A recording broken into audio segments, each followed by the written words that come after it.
Good afternoon, everyone, and thank you so much for being here today. We are honored and privileged to be able to talk about the importance of fall prevention. But before we get into our panel, I'd like to invite Danielle Friedman up to talk about a survey. Come on up, Danielle. Thank you. Hello, everyone. My name is Danielle, and I work for the City of Seattle for the Department of Neighborhoods, and I'm working with the Aging and Disabilities Services Department right now with the Human Services Department at the city. And we're doing a strategic plan for how people want to be engaged, how the community wants to be engaged for the next 5 to 6 years. So as part of that, we're doing a survey, and we're asking people, like, what are the needs for your community? How do you want to be reached? Just very, personal information that you think would be helpful for your community.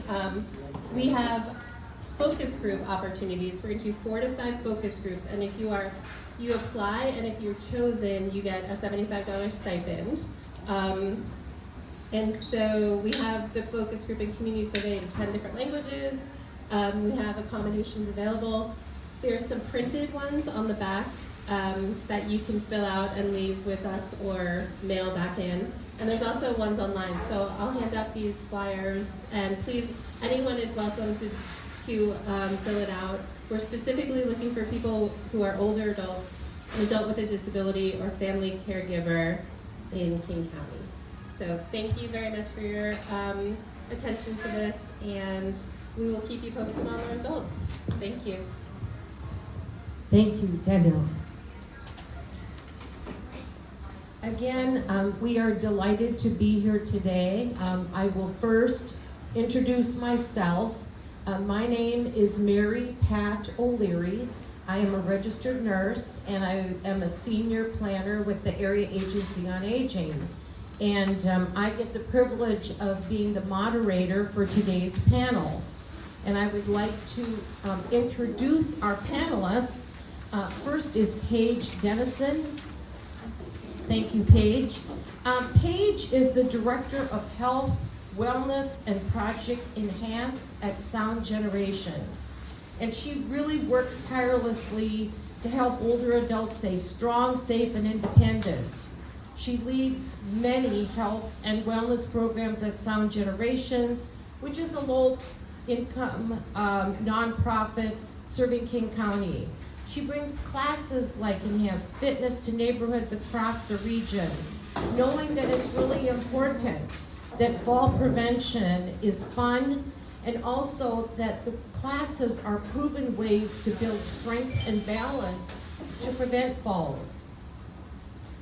Much of her work in Seattle has helped shape programs used across the country, and she serves on national teams that guide fall prevention and healthy aging.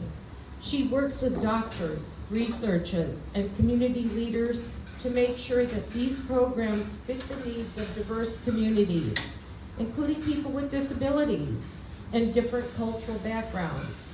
She has over 20 years experience, and she's very proud to support both local as well as national efforts to make aging safe and more active for everyone. Thank you, Paige. And next is Helen Heppner, and Helen is an occupational therapist. And Helen works in home health. She actually works with clients of all ages in promoting meaningful engagement. She really understands the importance of small, little measurable steps that people can take to foster independence and healthy aging.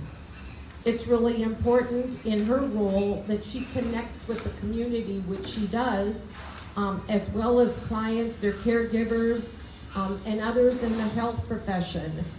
She also works at Kaiser Permanente in home health. She works in the Capable program as an occupational therapist, and she loves painting, running, gardening, reading, learning how to make things, and running after her very active 3-year-old. Thank you, Helen. Okay, so the first question is for you, Paige. We know there is stigma surrounding falls. So, why is it important to talk about fall prevention today? And could you please share an example of how fall prevention education positively impacted an older adult?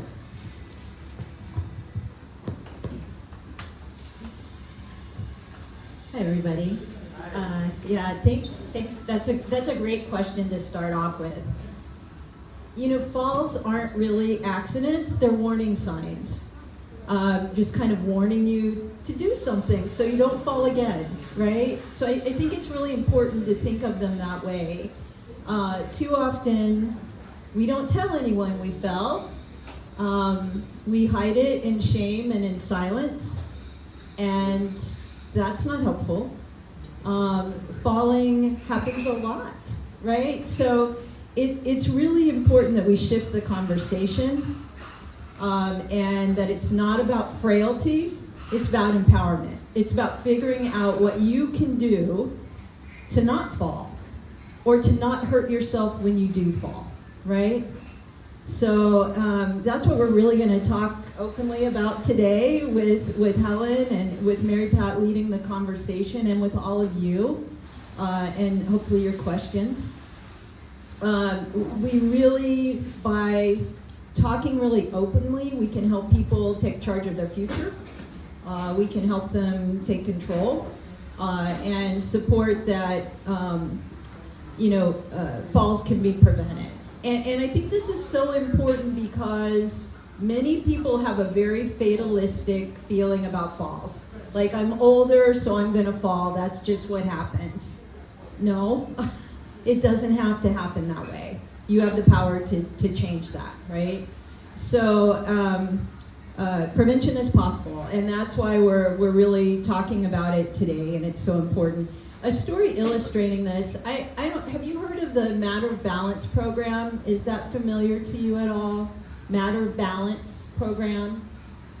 Yeah, so, one story that really stuck with me is from the Matter of Balance program, which is a workshop that we could bring here if you want, that is a workshop that focuses on fear of falling. Right? And that's really the door it goes through and addresses. So Margaret was a participant in the Matter of Balance program. And I think our ASL interpreter just arrived. I'm so happy. Welcome. So glad that you're here. So Margaret, 78-year-old woman, and she experienced 2 falls in a 6-month period. Thankfully, she wasn't seriously hurt, but she was concerned about falling again. So what did she do? She started to avoid going outside of her apartment and started to avoid going for walks, which means she quit interacting with her book club, which she loved. And she just let her world become very small. And that happens. I mean, that's not a rare story that happens when people are worried about falling. So then she took the Matter of Balance class because it came in her community. And there she learned through this 8-week class about what she could do to reduce this fear of falling and steps she could take. And there are things like having grab bars installed, moving throw rugs. They're not big things, right? Adhesive lighting, things that we'll be talking about today. But what really made the difference wasn't any of those specific things. It was the mind shift that she could do something, that this was not inevitable, that her world didn't need to stay small. So as a result of that class, she started moving around more. She got her walking back over that 8 weeks. She started re-engaging with her book club, and her world got bigger, and she felt better. And so, that was the thing for me. She said at the end of class, she just felt like she got her life back. And I think that was really the key key thing. Yeah. Thank you, Paige. And Helen, I'm going to ask you to answer the same question, and also how an example of a fall prevention intervention positively impacted an older adult or someone that you were working with. Thank you. Thanks, Mary Pat. Great to be here talking about this. This is a really important topic. And I just want to echo a lot of what Paige was saying. There is a lot you can do to prevent falls. There's so many different ways to approach it. There's, strengthening programs, there's awareness, there's, modifications and adaptations. So I think a lot of times when people have a fall or are afraid of falling, they feel like they don't trust their body anymore. They feel like they can't control what's happening to them. And our job as therapists is really to help people become aware of what they can do and to empower them on that journey of strength and motivation to still engage in their activities. There's tons of interventions that we can help people prevent falls and stay safe and still be active and not feel like they have to limit themselves. Just recently, I was working with a client in her home. She had a lot of weakness, balance impairments, and had gotten to the point where she was mostly in a wheelchair, and had a hired caregiver to help her with all of her day-to-day tasks. We worked on installing grab bars, specifically placed near the toilet, in the shower, and different places that she needed to get up and transfer. And she was able to stay in her home and no longer needed a hired caregiver, which was incredibly empowering to her. And that was just an example of how fall prevention goes beyond just falls. It's also about independence and self, reliance, and we want to be able to still be ourselves and live our lives without needing somebody there all the time to help us as much as possible. So, yeah. Thank you, Helen. Okay, Paige, a lot of the folks here are renters. So what role does home modification play in fall prevention? And how can individuals here access these resources without feeling that sense of being overwhelmed or ashamed?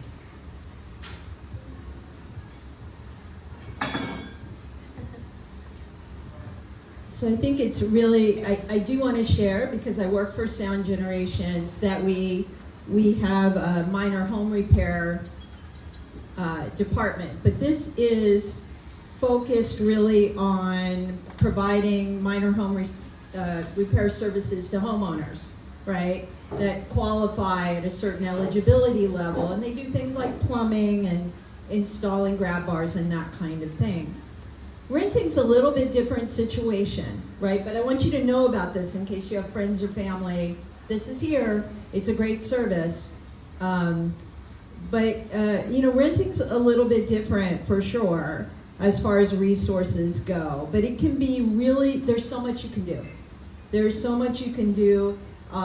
Even if you have limitations in making permanent changes, there's temporary changes that you can make, right, within your home and your environment around you. So the first one would be reducing hazards, right? And actually Mary Pat and I were just talking about this when I came in.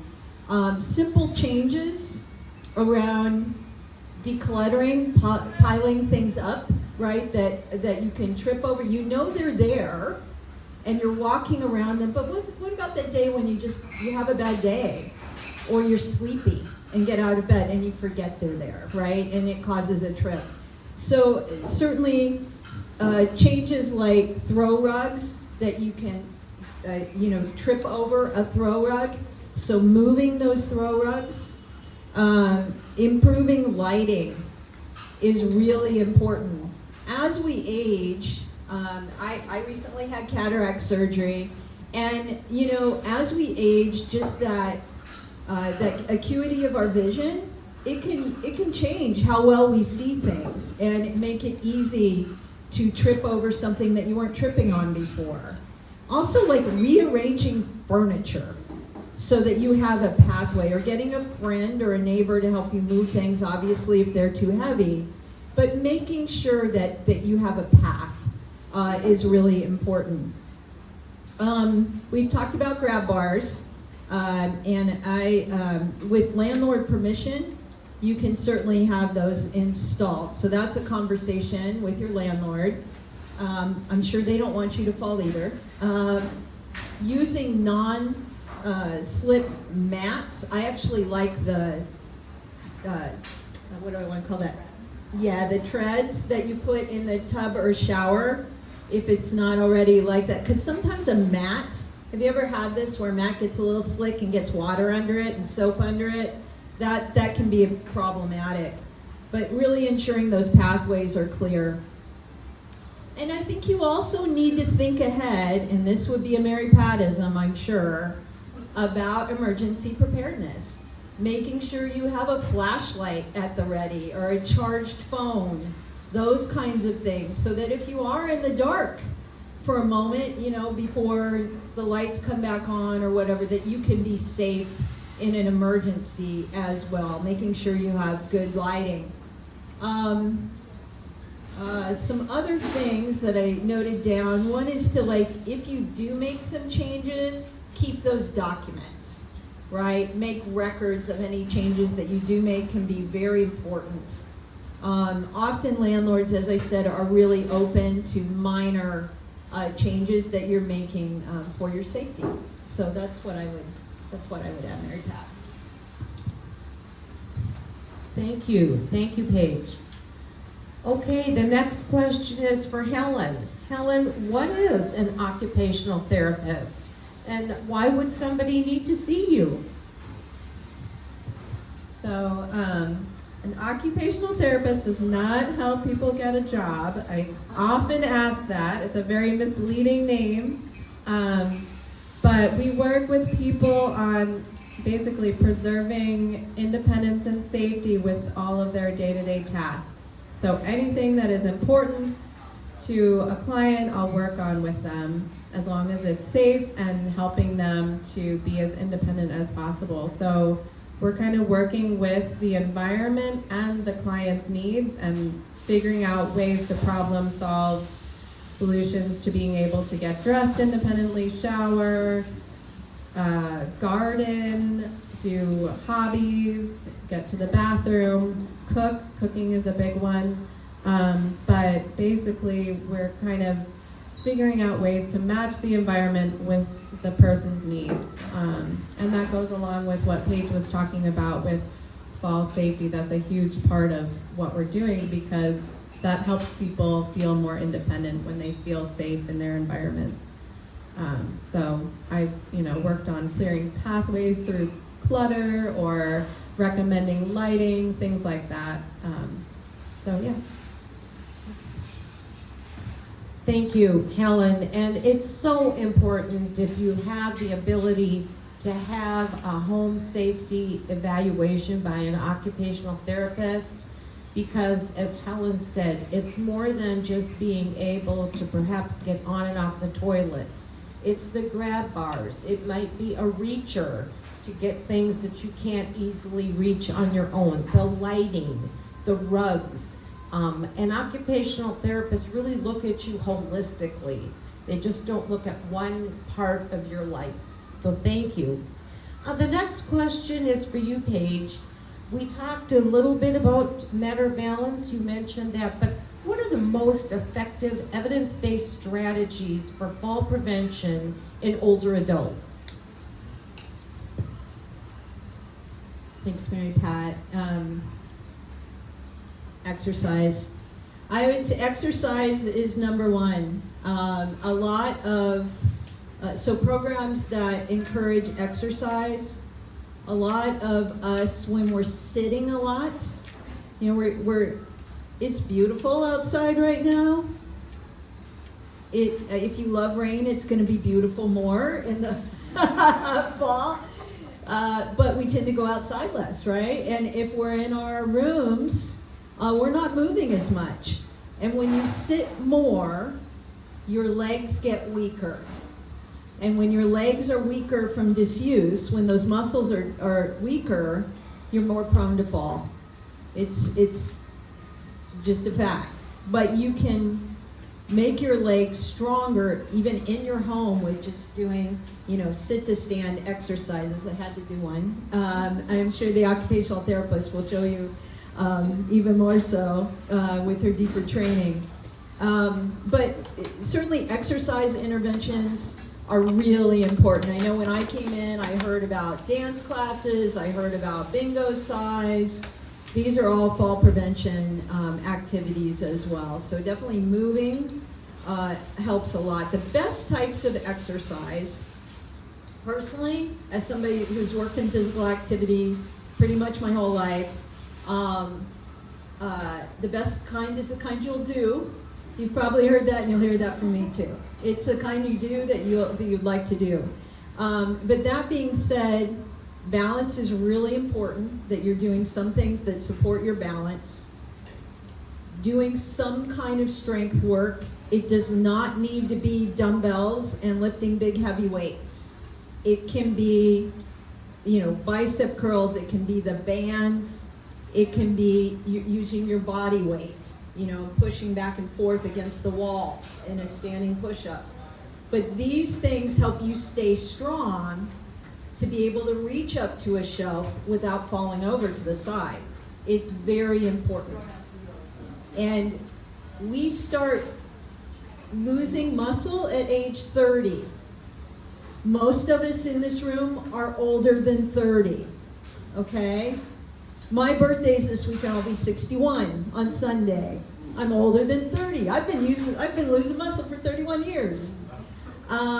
So it's very important as we get older, now that people are living longer, that they do strength work. Your grandparent may have lived to 75 and not done strength training. But people are living longer. It's really normal for people to live past 65 now, right? 11,400 people a day in the United States turn 65 years old. That's a lot of people. And you kind of have to do strength training if we're going to live past 65. It's just the way of it. So this is something, I'll put my soapbox away about that now, but it's really, really important. So balance, strength training, functional fitness, moving. I would say moving with social engagement is really great if you're a social person, because it gets you there. If you know you're going to see your friends, you show up, and consistency is everything. And we're going to do some Q&A here in just a moment, too. Multifactorial interventions, it's a big word that means something that has education in it, too. Like Matter of Balance also are proven to be very effective programs. So those are great opportunities because they cover other things that you need to be doing, like home safety checklists, talking about the fear of falling and unpacking those kinds of things.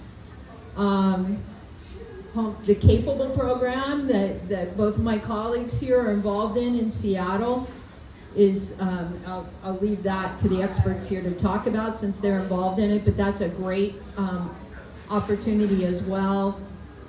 Medication management. If you know your pharmacist, if you have somebody come through and look at the different medications you're on that are prescribed, as well as the ones that are like supplements that you take, if you take supplements, that's really important. If you're on a medication and it makes you dizzy, tell them. They may have another medication that may not make you dizzy and does the same thing. So those conversations are really important. And the last thing I'll say is things, your glasses. Vision is really important, and having clean glasses that you wear and getting your prescription checked. Very important to not falling. And with that, your hearing aids. So if you don't hear like you used to, it's important to use your hearing aids, to turn them on, to keep them in good repair too. So it doesn't seem like that would help with not falling, but it helps a lot. And it helps a lot with your cognition health too. So those are the biggies I have. Thank you, Paige. That was a lot of great information. Helen, how do you tailor fall prevention strategies for different populations, including for people with different access and functional needs? For tailoring fall prevention strategies, a lot goes into working with the client and really figuring out what they're concerned about.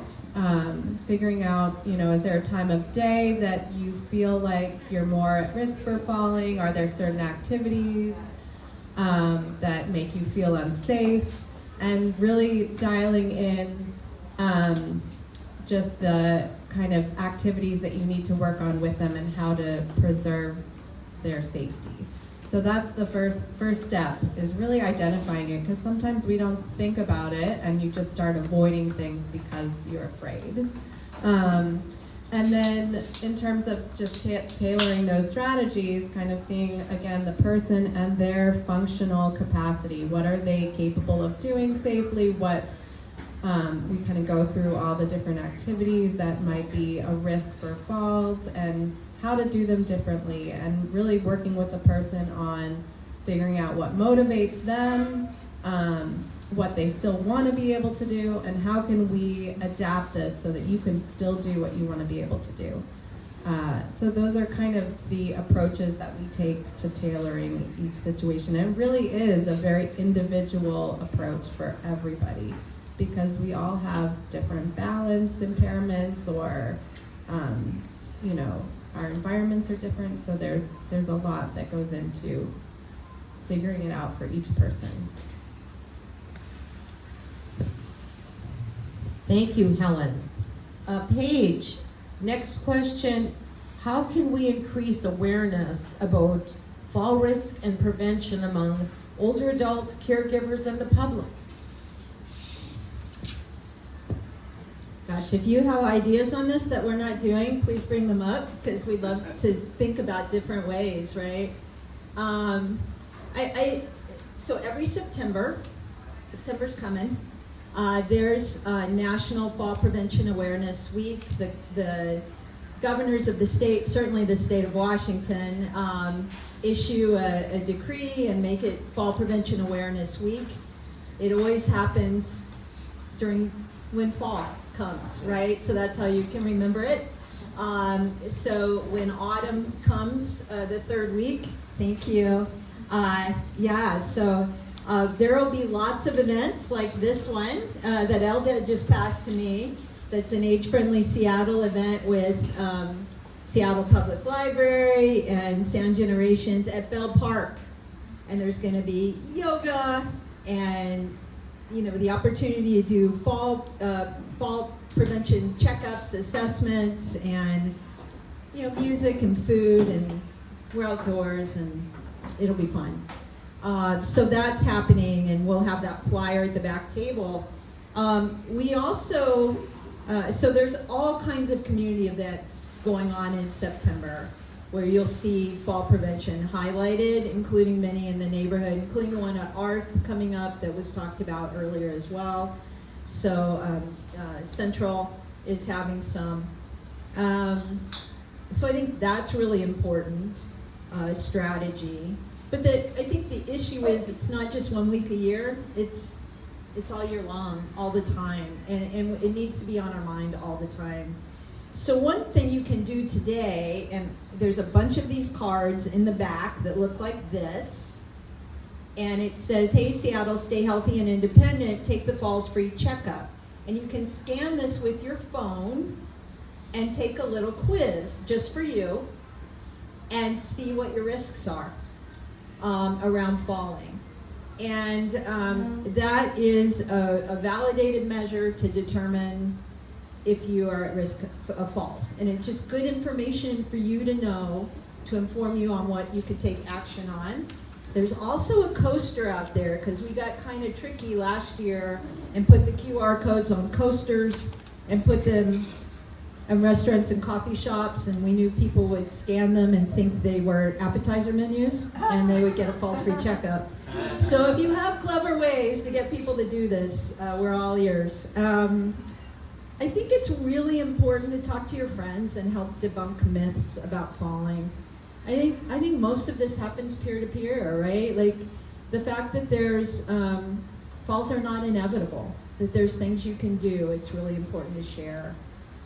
Mary Pat talked about caregivers, and there's a great conversation guide. If you're interested in receiving a copy of that guide, just let any of us know. It's on our King County Fall Prevention Coalition website, and we can get you that information on how to talk to the person you're caregiving for about fall prevention as well as taking care of your own needs.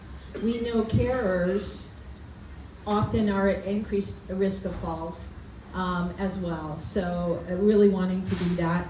And then I think today, I mean, Age Friendly Seattle and Seattle Public Library and Aging and Disability Services have done such a great job of highlighting fall prevention multiple times a year through what they do. So those are some strategies. I'm sure I'm leaving some out, but. Thank you, Paige. Okay, Helen, I'd like to hear from you about any easy-to-use technologies or wearables that are well-suited for older adults in the community, and especially those who may not be as tech-savvy. Thanks, Mary Pat. We actually had a little discussion about this earlier, because there are so many out there and it's constantly changing, and everybody wants to sell you something. So it can be super overwhelming to look online and try to figure out, what do I need? Do I need a fall detection device? What features do they have? And I think the main thing that we were kind of saying is the most important thing you can do is exercise and prevent the falls in the first place. So, because a lot of times these devices don't even work. I know the Apple Watch has a fall detection device, and people say sometimes it works, sometimes it doesn't. So really the main thing is have a plan in place, have your phone with you if you can.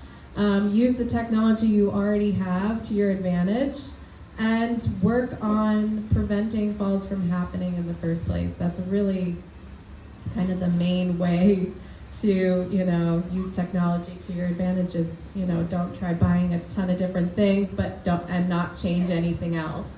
You really have to make the changes and do the work to prevent the falls from happening. There are tons of devices out there, so we'll see. We'll wait and see what comes up, in the future, but for now, none of them are super awesome. So, yeah, unless you know of anything that I don't. Thank you, Helen. Okay, lastly, Paige, what is one major takeaway for folks today? And then if you would pass the mic on to Helen, and Helen, then I would also like you to say, what is one major takeaway for folks today? This is an easy one. Falls are not inevitable. They're preventable. Many of them are. And there are things that you can do by taking small steps, like staying active, like Helen just said, by making your home safer, by talking openly with your friends and family about falling. It's really important because those really are signals. They're not, and not sharing that signal with someone who supports and loves you, then you're not able to take charge and act on it. So it's just really important to keep it open, and you can invest in your independence and your health and taking care of yourself and live stronger and longer and with less fear, right? So what's not to like about that? Yeah, there's so much you can do. I agree. My takeaway would be just to reach out for support. And, if you start feeling like you're not doing things or you've given up taking the walk to the coffee shop that you used to love going to, think about maybe, reaching out to someone who can help you get that independence back. Because, once you start decreasing the amount of things you're doing, you're slowly, kind of putting yourself in a bubble and trying to save yourself from falling. But instead, think about reaching out so that you can still do those things and not have to give them up. That would be, I think, my main takeaway for today. Well, thank you so much, Paige, and also thank you, Helen. This was great. My closing thought would be, as a nurse, we talk about scope and severity. So you could have multiple falls, and you could have a bruise, maybe a little mark on your face, or you hit your elbow. Or you can have severity, one fall, and it could be fatal. So it is really important. How many of you, if you trust this room, would admit that you've ever had a fall? Okay, thank you for your honesty. I've been a fall survivor and a brain injury survivor. So falls are very near and dear to my heart.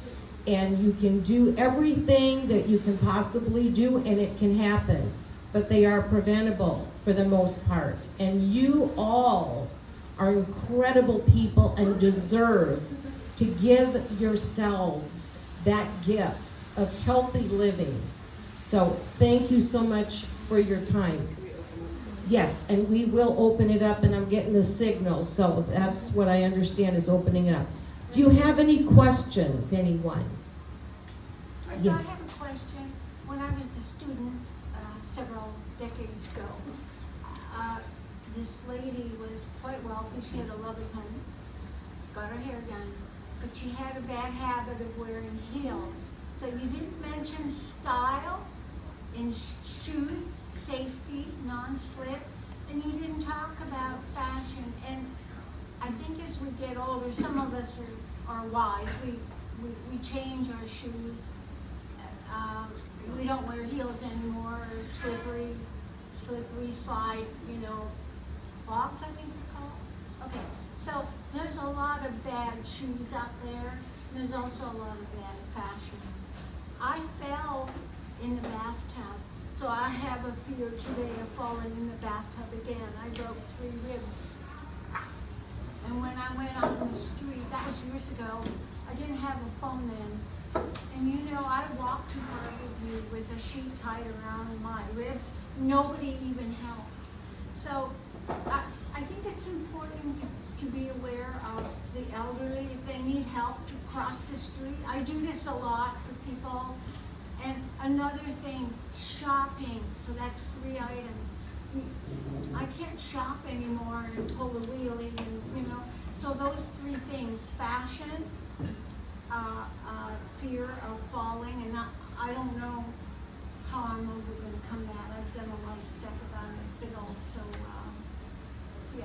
good point. Thank you. Yes, thank you for that.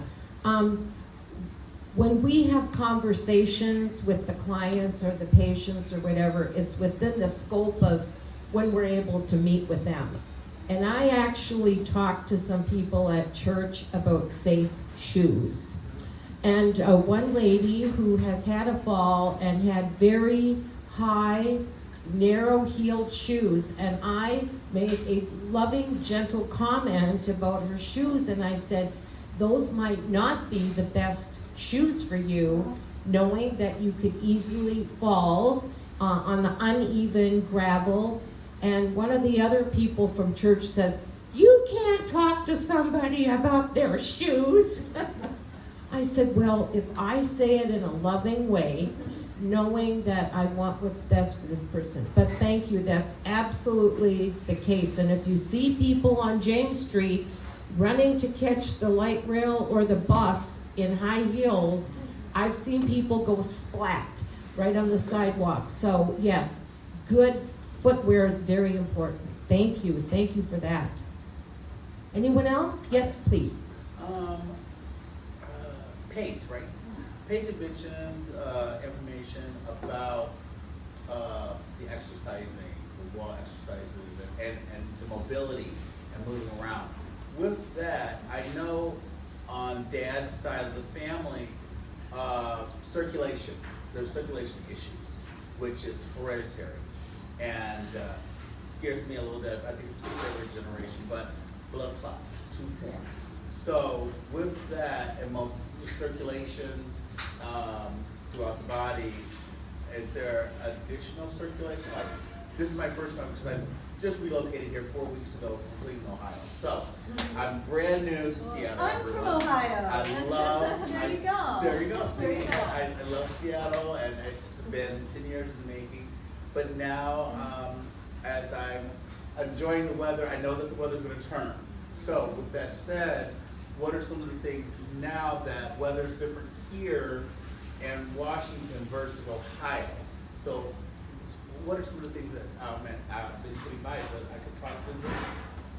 Yeah, and The question as well, so we can hear back here. sure. We have a question about maybe you have some familial family history of health issues. And knowing this lovely gentleman moved here from the Ohio area and relocated, how can he stay active knowing that we're moving into fall weather and rainy weather? Well, and I just want to hit on the circulation issue as well, which I think you were probably saying, you know, it's important to keep moving because you do have these circulation pieces, which is such great awareness, because that's critical just to keep moving. So this is my first time in this building, although my colleagues that do community dining are here often from Sound Generations. But I would think even in the building, there's places to walk up and down stairs or, around the area. I would say in general, my experience of moving here from Ohio, where I haven't used an umbrella since I lived in Ohio. Yeah. I mean, it's a different type of rain. Oh, It's wow. a different type of rain. Okay. If you've got the right clothes, you're generally pretty much okay here. We don't have those big Midwest, The big, with oh big my umbrella goodness, that I right? have. All the things, coming off the lake, because you're in Cleveland, right? Coming off the lake. So it's a different type of rain, but it is very important. Footwear is extremely important, making sure that your footwear is not so slick, with the streets and crossing, bump outs and things. Sometimes those little bump outs get a little slick, which is kind of funny, the curb cuts. So thinking about footwear and thinking about fashionable rain gear that is waterproof is really a good investment, and you'll have it for years, or certainly can find it at any of the clothing shop, because this has been an issue forever, right? So it's always in the clothing shops as well. Do you have other thoughts there, Helen, on that one? As an occupational therapist. One thing I was just thinking is having like a familiar route really helps.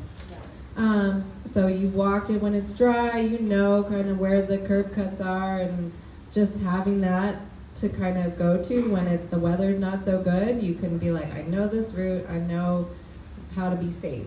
So that's kind of something I was adding. And then also going back to the fashion thing, I think the shoes, super important here in Seattle, having really good shoes with traction that are going to stay on your feet. For people who have like circulation problems or swelling, making sure they fit right, that's really important. But yeah, I think just stay active and don't be afraid of the weather, because it's It's nothing like the East Coast. You don't have the snow, the ice, you know. Hopefully not. That's what I'm Yeah. thinking back in my mind. Yeah. Late You're snow. good. I know You've late experienced the snow, the ice. Yeah, you're good. Can I say one more thing about shoes before we move from that completely? When you're exercising, always a back on the shoe, right? We have some of those athletic type shoes that you slide your foot in. They're very comfortable. They're not, you want a back on your shoe when you're exercising. And I would say generally having a back on your shoe of some kind is just smart fall prevention.